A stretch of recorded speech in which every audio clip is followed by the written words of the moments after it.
السلام علیکم ورحمۃ اللہ وبرکاتہ۔ اللہم صلی علی محمد وعلی آل محمد وبارک وسلم۔ آج کی حدیث کا موضوع ہے چھوٹے سے چھوٹے احسان کی بھی اللہ کے نزدیک بڑی قیمت ہے، اور حدیث اس طریقے سے ہے۔ حضرت ابو ذر غفاری رضی اللہ تعالیٰ عنہ سے روایت ہے کہ رسول اللہ صلی اللہ علیہ وسلم نے فرمایا، تم میں سے کوئی احسان کی کسی صورت اور کسی قسم کو بھی حقیر نہ سمجھیں، یعنی احسان کوئی بھی چیز کرو اس کو معمولی مت سمجھو، بس اگر اپنے بھائی کو دینے کے لیے کچھ بھی نہ پائے تو اتنا ہی کرے کہ شگفتہ روئی کے ساتھ اس سے ملاقات کرے۔ یہ بھی حسن و سلوک کی ایک صورت ہے۔ کچھ دینے کو نہیں ہے، کچھ نہیں ہے، کم از کم اچھے سے مسکرا کے اچھے سے خندہ پیشانی کے ساتھ ملاقات کرے، تو یہ بھی ایک احسان کا جو صورت ہے۔ اور جب تم گوشت خریدو یا ہانڈی پکاؤ تو اس میں شوربہ بڑھا دیا کرو، پھر چمچہ بھر اس سے اپنے پڑوسی کے لیے بھی نکالا کرو۔ یہ حدیث کا ترجمہ تھا، اس کی تشریح سنیے گا۔ مطلب یہ ہے کہ ہر شخص کو چاہیے کہ وہ اپنے اعزاء و خارب اور اپنے پڑوسیوں کے ساتھ حسن سلوک کیا کرے، اپنے رشتہ داروں اور اپنے پڑوسیوں کے ساتھ حسن سلوک کرے، اچھا برتاؤ کرے، حسب استطاعت ان کو تحفے دیا کرے، جتنی بھی استطاعت ہو سکتی ہے اب تحفے دیا کرے۔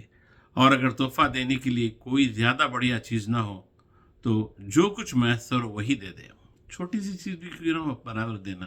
تحفے کی جو ہے کیا بولتے ہیں، اس کی بڑی اہمیت ہوتی ہے، اور اس کو حقیر اور معمولی سمجھ کر دینے سے نہ رکے۔ بعد نفس بولتا ہے میں اتنی چھوٹی چیز کیا دوں، کیا سمجھیں گے، بلکہ چھوٹی چیز بھی انسان نہیں کرتا، کوشش کرنا چھوٹی سی چیز ہوا تو جو ہے کیا بولتے ہیں اس کو حقیر نہیں سمجھنا، دے دینا۔ اور اگر کچھ بھی میسر نہ ہو اتنا ہی کرے کہ شگفتہ روئی اور خندہ پیشانی کے ساتھ ان سے ملاقات کرے۔ یہ بھی حسن سلوک کی ایک صورت ہے۔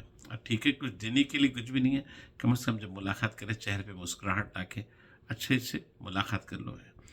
اور تحفے تحائف کی طرح اس سے بھی باہمی جو ہے محبت اور تعلق میں اضافہ ہوتا ہے۔ جس طریقے سے حدیث میں ہے کہ تحفے دیا کرو اس سے محبت بڑھتی ہے، اسی طریقے سے اگر کسی سے اچھی طریقے سے آپ ملاقات بھی کرتے ہیں خوشی تو اس سے بھی کیا ہوتی ہے، محبت بڑھتی ہے۔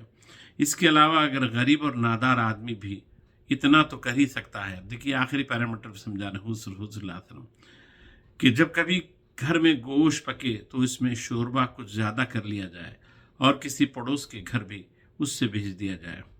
دراصل حسن سلوک کی ان آخری صورتوں کا ذکر حضور صلی اللہ علیہ وسلم نے بطور مثال کے کیا ہے، ورنہ مطلب یہ ہے کہ جس سے جو ہو سکے وہ دوسروں کے ساتھ حسن کے ساتھ احسان کرے۔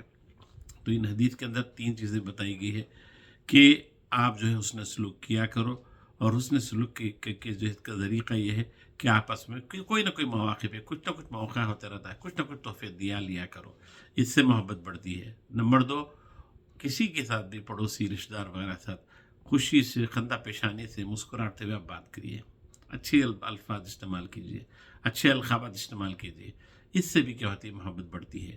اور کم از کم جب بھی کوئی اپنے گھر میں کوئی چیز پک جائے تو کچھ اب اس کے اندر جو ہے پڑوسیوں کو بھی رشتہ داروں کو بھی کبھی یا تو بلا لیجیے یا نہیں تو ان کو کم از کم بھیجا دیجیے، اس سے بھی محبت بڑھتی ہے۔ اس لیے کہ حدیث میں جو لفظ آیا ہے فاکثر ما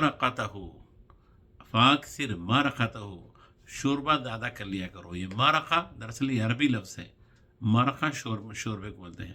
اسی مارقہ کو بول چال کے اندر پا سکے مرگ بولتے ہیں، جو ہم آج کل مرگ جو بولتے ہیں، دراصل کیا ہے، عربی لفظ ہے، میم رے قاف، مارقہ ہے، اور قاف کو بہت جگہ گاف پڑھتے ہیں عربوں کے پاس، تو مرگ بولتے ہیں۔ تو شوربہ بنا لیا کرو۔ تو کوشش یہ کریں کہ ہم جو ہے دوسروں کے ساتھ احسان کا سلوک کریں، اور اس حدیث پر عمل کرنے کی اللہ تعالیٰ مجھے اور ہم سب کو توفیق عطا فرمائے۔ وآخر دعوانا الحمد للہ رب العالمین۔ السلام علیکم ورحمۃ اللہ وبرکاتہ۔